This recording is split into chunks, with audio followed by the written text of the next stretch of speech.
నమస్తే, welcome to Abhinav Bharat. తండ్రి మీద ప్రేమ ఎవ్వరికైనా ఉంటుంది. ఆయన గొప్పతనం 10 మందికి తెలియజేయాలని అనుకోవటం తప్పు కాదు.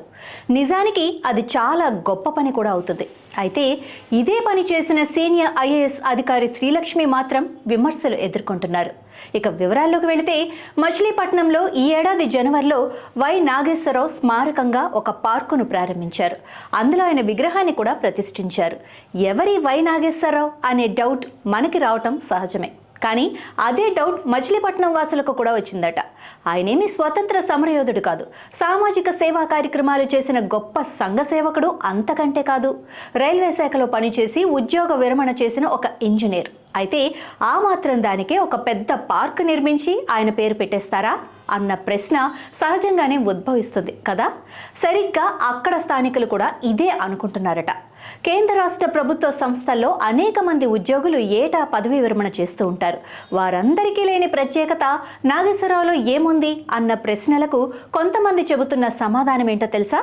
రాష్ట్ర పురపాలక పట్టణాభివృద్ధి శాఖలో ప్రత్యేక ప్రధాన కార్యదర్శిగా పనిచేసిన సీనియర్ ఐఏఎస్ ఆఫీసర్ శ్రీలక్ష్మి తండ్రి కావటమే ఆయన పేరు పార్కుకు పెట్టడానికి కారణమని అంటున్నారు.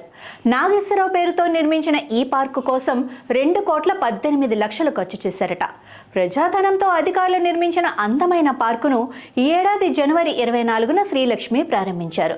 రాష్ట్ర గ్రీన్ బ్యూటిఫికేషన్ కార్పొరేషన్ నిధుల నుంచి 2 కోట్లు, మచిలీపట్నం నగరపాలక సంస్థ నుంచి మరో 18 లక్షలు పార్కు ఏర్పాటుకు ఖర్చు చేశారని చెబుతున్నారు.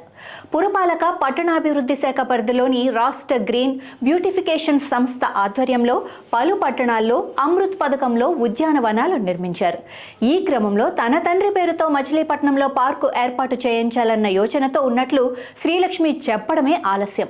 అధికారులు రంగంలోకి దిగి యుద్ధ ప్రాతిపదికన టెండర్లు పిలిచి పనులు పూర్తి చేశారట.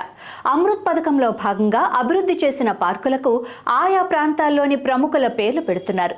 అయితే ఇక్కడ పెట్టిన పేరు గల వ్యక్తి మాత్రం రైల్వేలో ఇంజనీర్గా వేరువేరు ప్రాంతాల్లో పనిచేశారు తప్పితే మచిలీపట్నంలో రైల్వే పరంగా ప్రత్యేకమైన కృషి ఏమీ చేయలేదన్న అభిప్రాయం స్థానికుల్లో ఉన్నట్లు తెలుస్తోంది.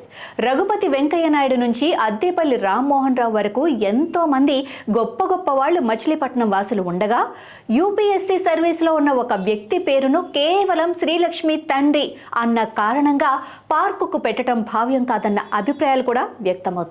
నాయకులారా, మీ పనితనం మీ అధినాయకులకు తెలియజేయాలనుకుంటున్నారు. ప్రజలారా, మీ సమస్యలను మీ నాయకులకు తెలియజేయాలనుకుంటున్నారు. ప్రజా సమస్యల పరిష్కార వేదిక మీ అభినవ్ భారత్.